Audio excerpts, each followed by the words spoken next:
Yeah. So what's the one-liner? Let's see.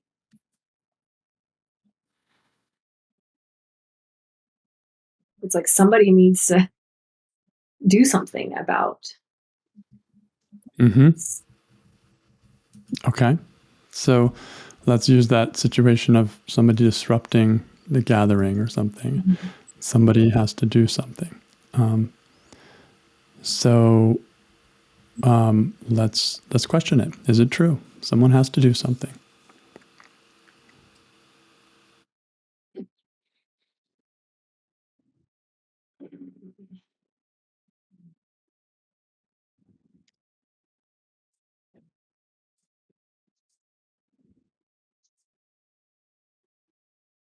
Ah, I'm already at a no. It's like nobody's. Okay. Yeah.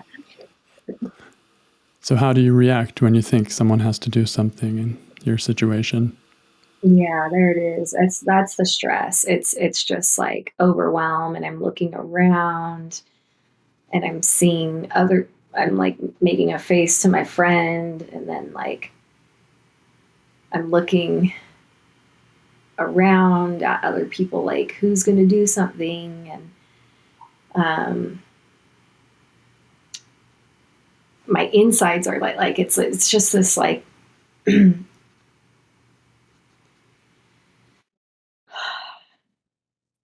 it's a buildup of just like massive irritation and like scavenging type energy.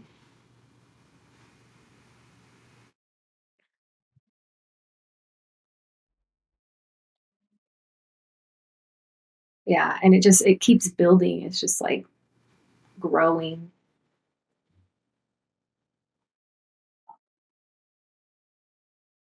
At some point, I'm like making faces. Like I don't even. I kind of want the person to see me. Like kind of just being like, "You again?" Like just making little like gestures and body language. Um, Right. yeah, And where do you feel it in your body?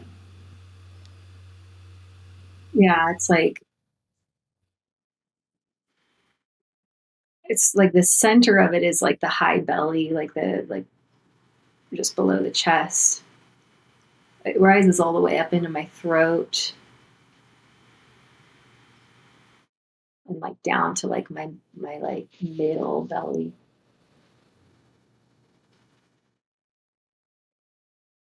And then there's tension in the jaw and neck too. Yeah.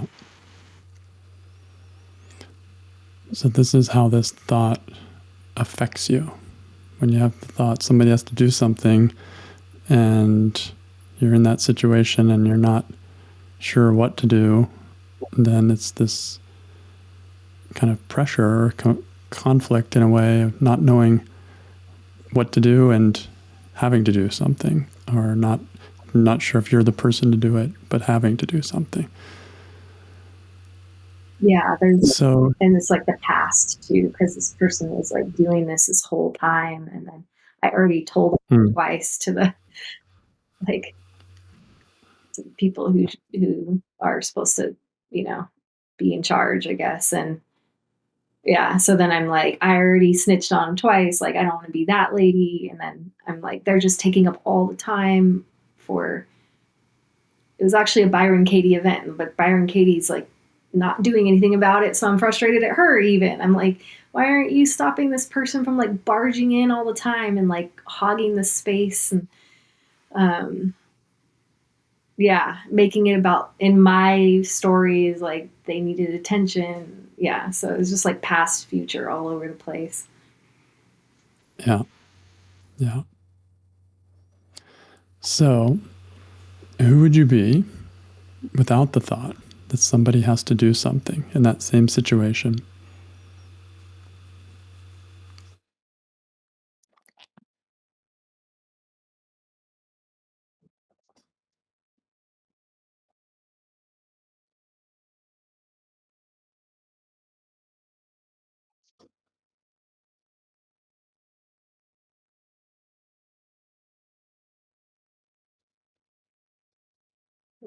It's a hard one.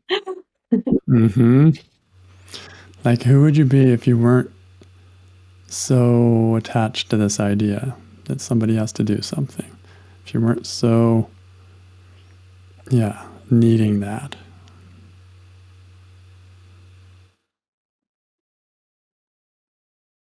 Mm.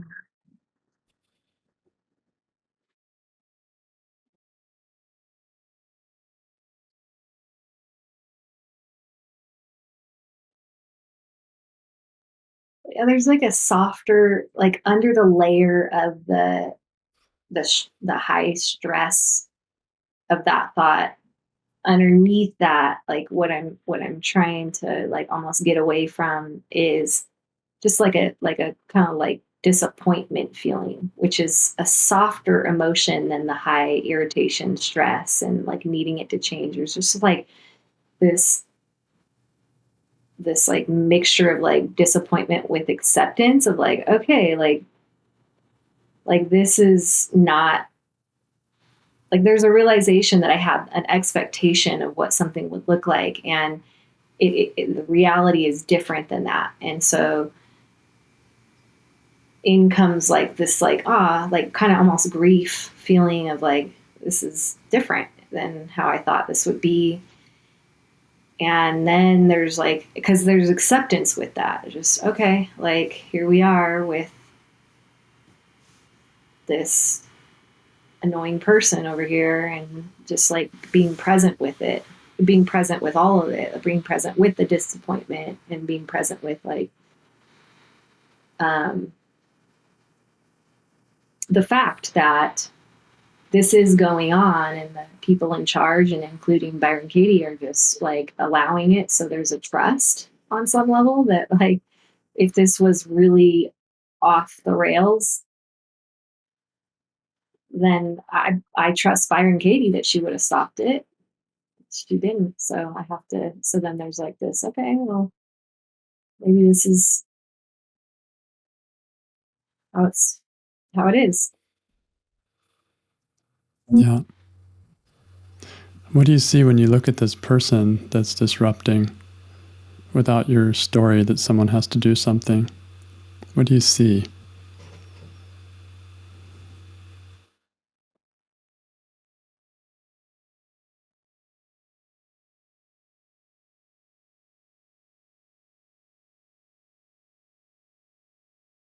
I see someone who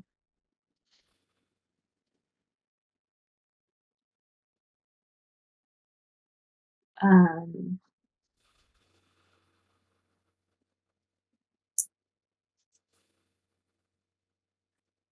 is just asking a lot of questions. And um,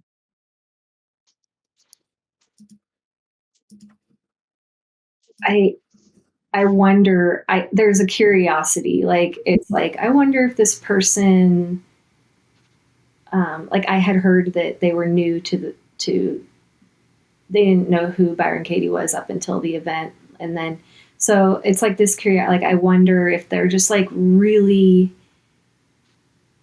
eager and excited like about this this method, and also this person, about Byron Katie herself being in her physical space. You know, like I'm curious about like, oh, maybe they're loving this like connection and wanting more and more and more. And I can't really blame somebody for that. Like I feel that at times too. When I love something so much, I just want to like keep it going, you know. Mm-hmm. And then just like a curiosity around like if there is like a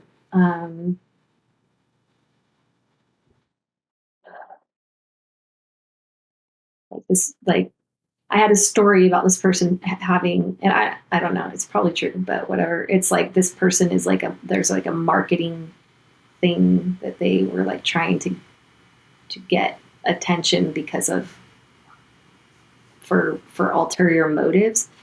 And so without like that stress and stuff, it's like, yeah, we're all just like trying to like be financially stable, and get our needs met, and this is like one of the ways that it's happening, you know, but without, it's like not a judgment. It's just like, humans do this. Mm-hmm. Yeah. So somebody has to do something, right? That's the original thought. And we're not saying, like, we're not saying anything about what should or shouldn't be happening here. It's just experimenting about what opens up if you're not focused on somebody has to do something. And that's what we were looking at. This is kind of what your question was earlier. This is not saying we're now thinking this is a great thing. We should always have a disruptor there all the time. You know, maybe, I don't know, but maybe not.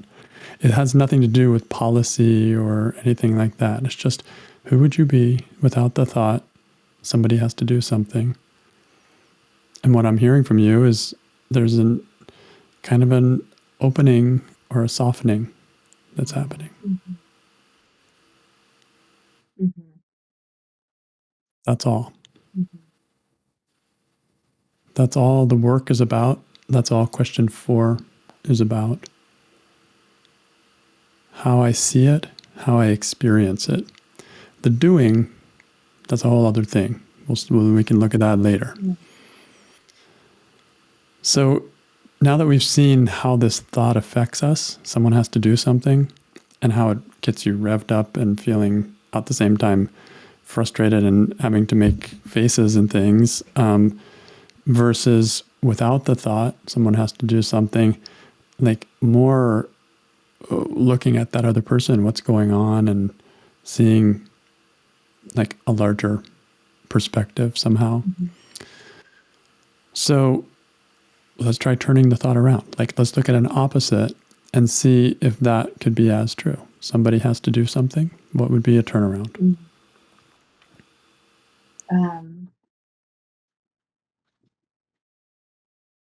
Nobody has to do anything. Yeah. So how could that be true? Even though this disruption is real, Mm-hmm.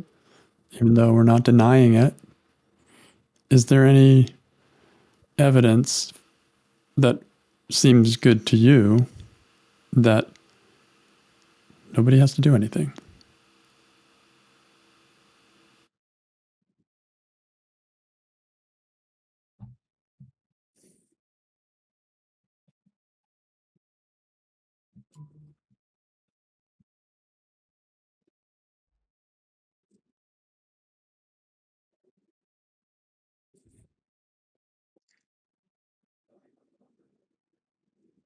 Well, I mean, in that moment, it didn't even appear that anyone was doing anything, and we were okay. Like, nobody was stopping her. And so, you know, like,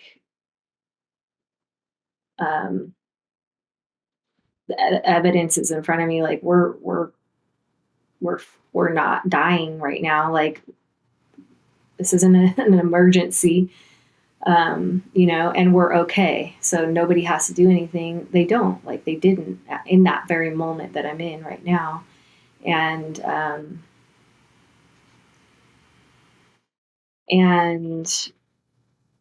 you know, I'm seeing now that, like, she was asking these questions to Byron Katie, and then I wasn't listening to the answers that Byron Katie was giving because I was so frustrated about this happening.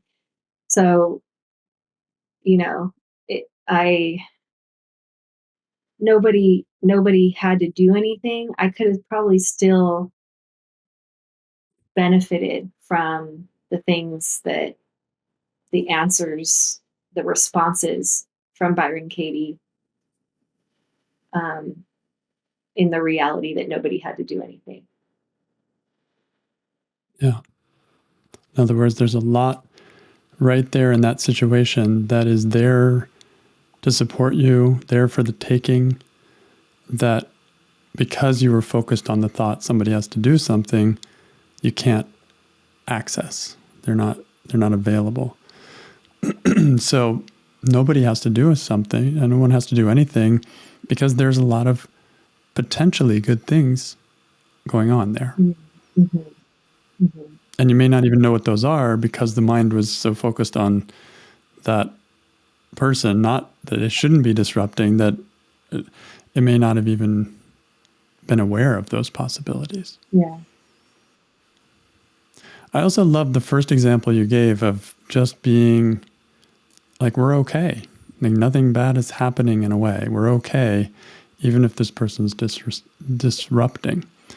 This kind of thing can happen a lot with situations like this, where something I can't control, I want something and I'm not able to get it. And just seeing that I'm okay, even not getting it, can be very freeing. It can be at least calming, Yeah. you know? And in that exact moment, nobody needed to do anything. So I think it's helpful, like for me to just have a recognition of like, in this moment, nobody has to do anything. And kind of like have a underlying trust that like, that, if later when my nervous system is more calm, I can see if there's a step to take. But like that Yes. moment, it didn't feel good to go tell on her again. So he has Yes. to do anything right now feels is a good thing for me to like. This is a reoccurring thing for me. So obviously there's like there's something I'm supposed to be learning, right? Uh, Yeah. Yeah. so I can kind of like check in with myself, like, does it feel true to do anything right now in this moment and like be okay if Right. Instead of putting pressure on yourself, like I've got to do something right now. And as if that's the only way that you will be motivated to act. Like Mhm. it takes courage to say something or do something. And so we sometimes wait until things get super bad and then we're like, oh, finally, I'm just going to do something. But it comes from a place of anger. It comes from a place of closedness. It comes from a place of almost impossible to be fair or negotiate or be, be a good ombudsman or whatever. And what you're discovering in this is that it's possible to just be like, wait, I'm fine right now. There's no immediate pressure that I have to do something. And that means that I may still want to do something, but I may be able to do it from a calmer place or from a place of less pressure. And it's going to be less volatile as a result. Mm-hmm. This is the irony of activism. Some of us want to be activists. And being an angry activist is not always being an effective activist. If I'm always angry and always enraged, it kind of limits me a little bit. But if I do my inner work and find that nothing has to be done, well, it's okay. Even if I lose, like it's okay. Like if that kind of wideness of mind comes in, then I can go often into activism and take real constructive action that may actually change the situation from that place instead of waiting to use anger as the impetus for me to do something. Yeah. Yeah. So nobody has to do anything.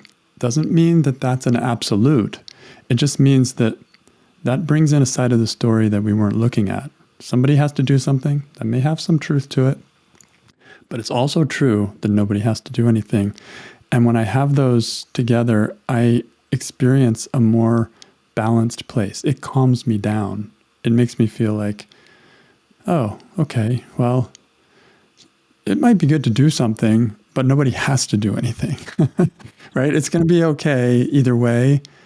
And it takes that pressure off of me. And then I don't have to be angry about it. I don't have to use aggression to accomplish that. Yeah. And that's what the work does. It takes, when we question our thoughts, it reduces the aggression inside. And when that gets reduced, lo and behold, our action doesn't have to look like we're lying down and just taking it. We may actually become very clear and decisive and proactive and engaged, but from a place of balance rather than from a place of anger or hurt or victim. Yeah. Mm-hmm.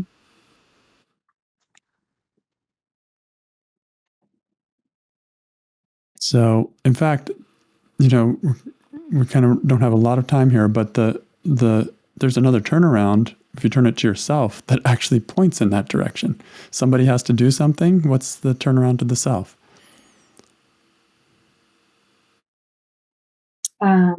I have to do, let's see. Mm. I have to do something about my thoughts, about my stress. Yeah, right? Mm-hmm.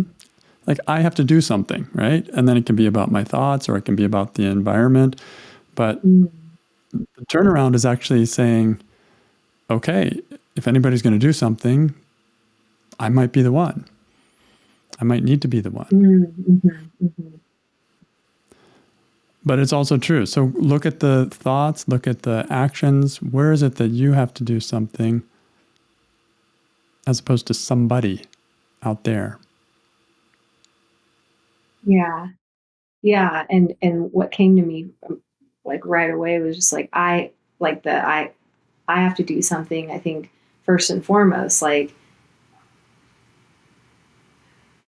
being present, like get present or start to breathe deeper, or be with whatever, like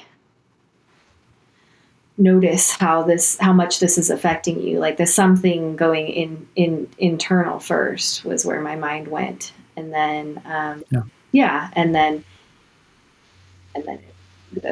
from that clarity, it's like, feel the next best step could be a whole number of things. Do I just pull that person aside later? Do I, whatever, leave the room or ask her to, like give other people a chance to talk or something, so. Yeah. But all those become options. Right. There. Like you said, from that, like kind of words I would say is like from a place of love. And not from like this, like, like tense place, stress place. It can't happen from that place. It'll be when I'm in that victim stance then, and I'm angry and I'm frustrated and I'm feeling like this isn't right. All I can do is react. We saw that in question 3. It's like, how do you react? All I can do is kind of lash out or blame or like try to push and use force. All those things, they're not very effective. So where we're coming from, if you do this work and you start finding a little more space inside, a little more calmness, or you take care of yourself a bit, then you can engage. You can actually engage, as you mentioned, directly with the person. You could take them aside, or you could talk with Byron Katie, or you could leave the room, or suddenly options come out of the woodwork. Mm-hmm. Mm. Yeah, I heard a quote this weekend about that there's lower, like shadow levels, lower frequencies. There's usually only 2 options, but you get to a higher frequency, there's many more options. And so I love that, because that goes along with that. That's what we're doing. And people are scared of doing the work sometimes because they think, oh, well, if it's not against them, then it's for them. Yeah. If I'm not against the person disrupting, then I'm condoning their behavior. And like you said, there's only 2 options. It's black or white. But the whole purpose of doing the work is to step back and gain a bigger perspective. And then a lot of nuanced options come in that weren't even on the table before. Yeah. Like you didn't even notice them. Yeah, that's crazy. Yeah. It's cool. It is. That's what we're doing. That's what excites me about the work. Yeah. It's like we pigeonhole ourselves into black and white thinking so easily. And then we even think the work is serving that purpose, right? Because it's like, oh my gosh, if I do this work, then I'm going to flip from black to white or white to black, or, I'm going to be either against him or for him. And when you actually do the work and really listen and feel into your work, it detaches you from the original thing that caught you. And from that less caught place, you start seeing a million options. Mm-hmm. And that's empowering. That's really cool. Really cool.